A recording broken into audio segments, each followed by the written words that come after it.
Alright, as you can see, cherry tomatoes, this is how they naturally grow. It goes red at the bottom and then green at the top. In case if you wonder, but the cherry tomatoes that you buy from a supermarket, you get a whole chain of red ones. How does that work?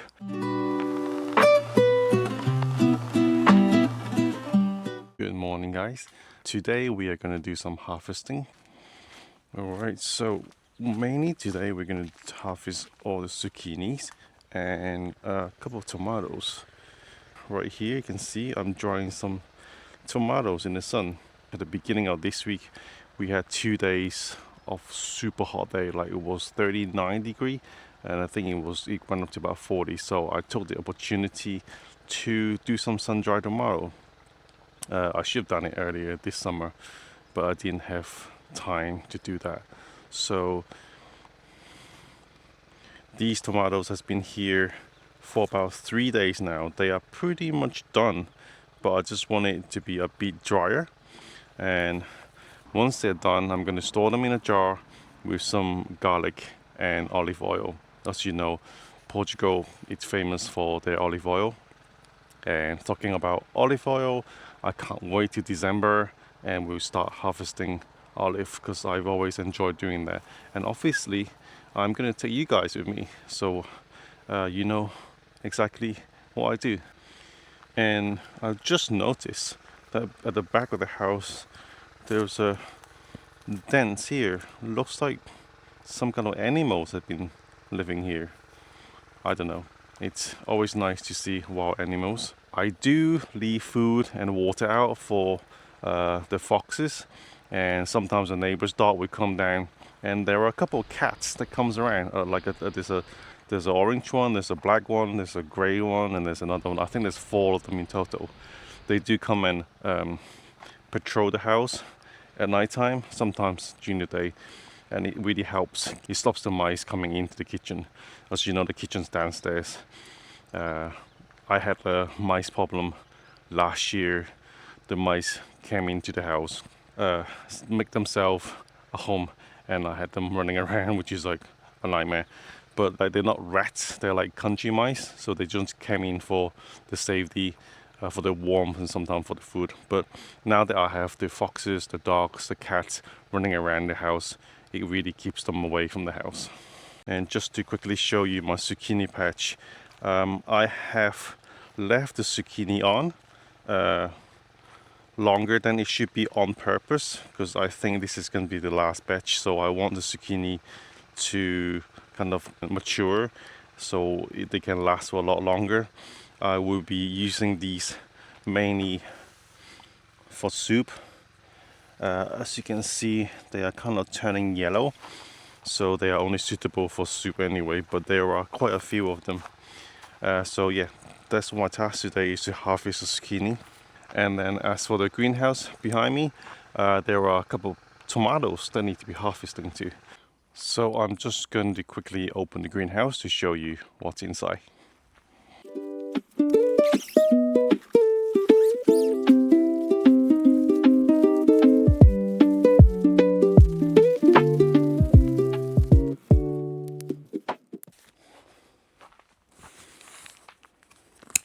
So it's pretty warm in there because there are 6 windows, but I have decided to close 4 of them because at the night time it's now getting down to 12 degrees, so it's pretty cold.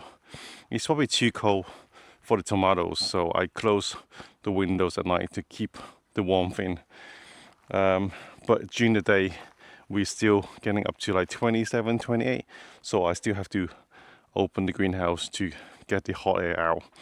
So, well, as you can see, just a quick glance around, there's some tomatoes here, tomatoes there, and a few tomatoes along this line.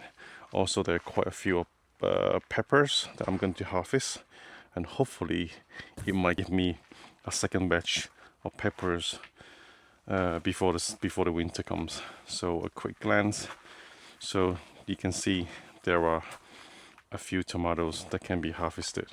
And I have this massive beef tomato here.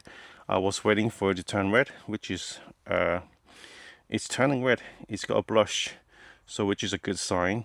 I can harvest them. With tomatoes, you don't really necessarily have to wait for it to turn all red before you can harvest them.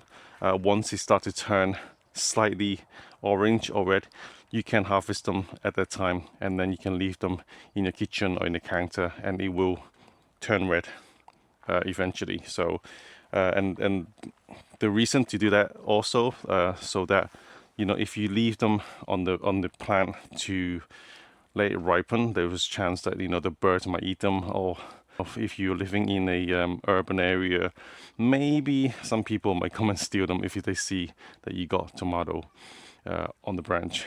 But here is very safe. Portugal is like a really safe country. Well, rural Portugal is a very safe area. There's like literally zero crime here. I don't know about the cities. I have heard a lot of bad things about cities like Lisbon and Porto. I don't know about them, so I can't say anything about them. But in rural Portugal, it is very, very safe. Nobody is going to come and steal your things. Often I would leave my clothes night out. These vegetables are all around. Everybody's got vegetables. Nobody's going to steal your vegetables anyway. So I'm going to harvest the zucchini first, and then I will come back for the tomatoes. Right, so I have my basket and my scissors. Zucchini plant has got pretty spiky leaves, so yeah, wear gloves.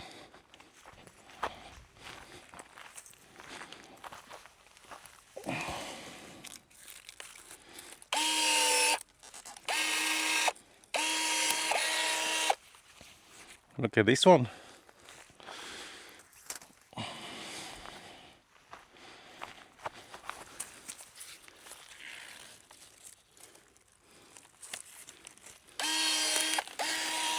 So when they're small, you can twist them off, but sometimes when you twist a zucchini off, you might damage the plant. So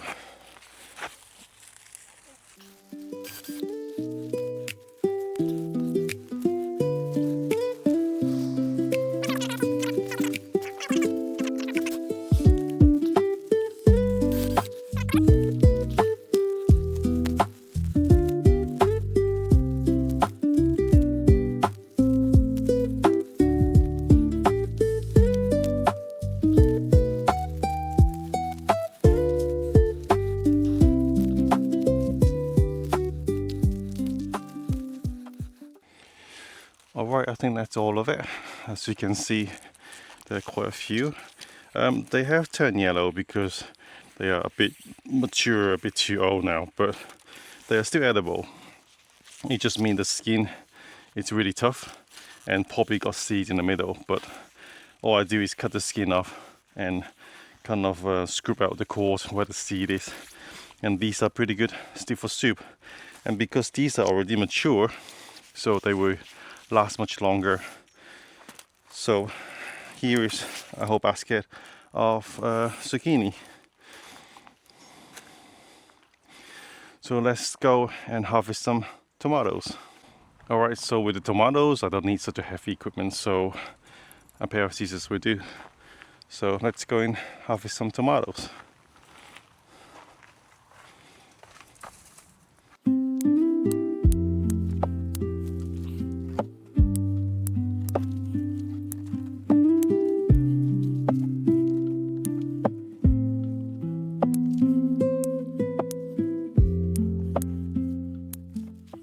Alright, as you can see, cherry tomatoes, this is how they naturally grow. Let me see a better example. You know how they grow in a chain, and it goes red at the bottom and then green at the top.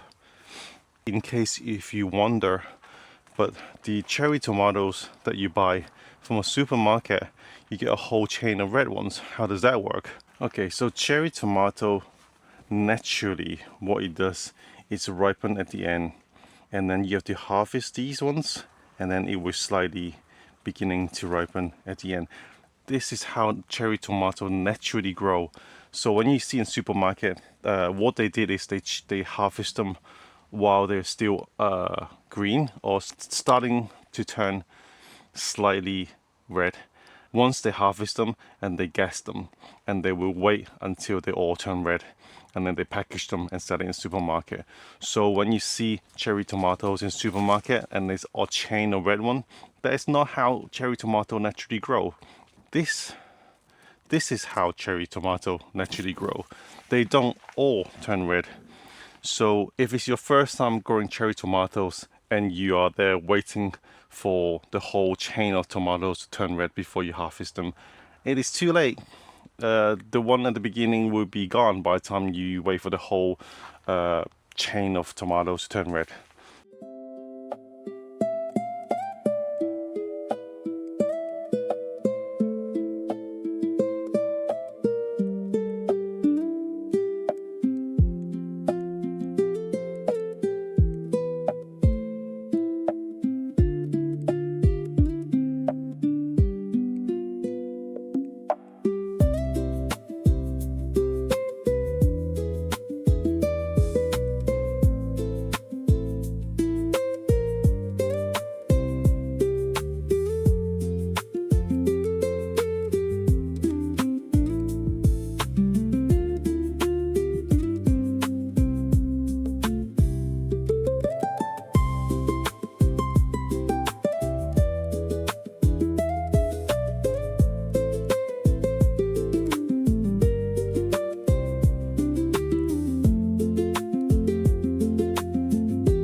Right, so that's tomatoes harvested.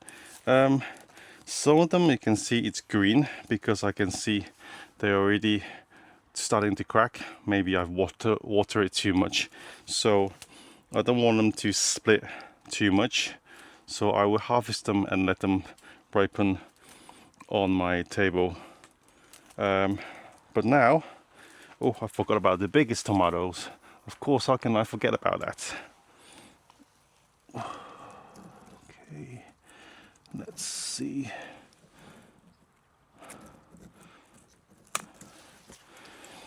Look at the size of this. How cool is that?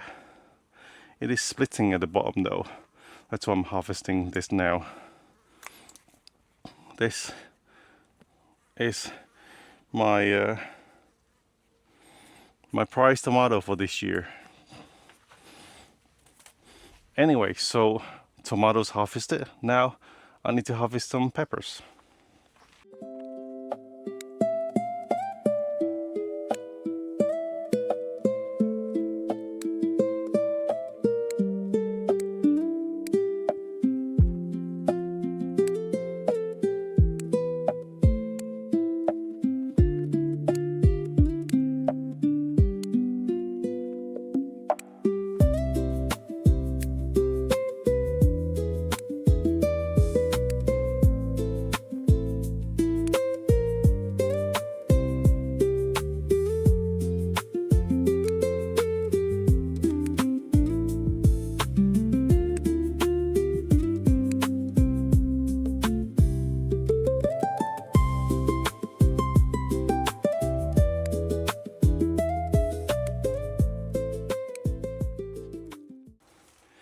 Ooh, I just saw some cherry tomatoes over there I miss. You can see peppers are pretty good size. I'm harvesting them green, but some of them are already turning red. So it's pretty good. Let me just finish harvesting the rest of the tomatoes over there.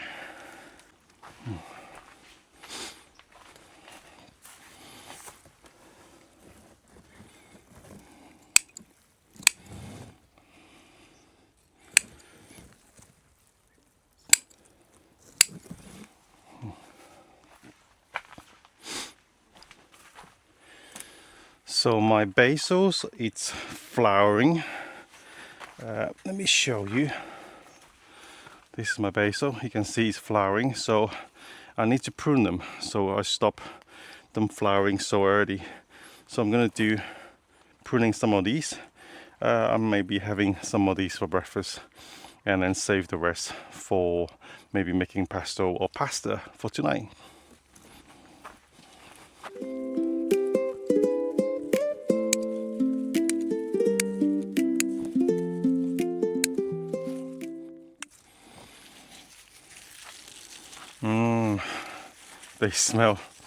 They smell so good.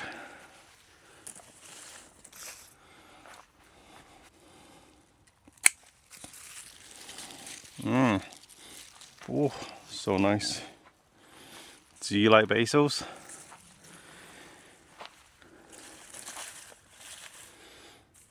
So, alright, so this is a pretty decent harvest if you ask me. I got a whole basket of peppers, tomatoes, fresh basils, and I got quite a few zucchini. Ooh, actually, there is one more. Hold on a second. Right, so I almost forgot about my aubergine.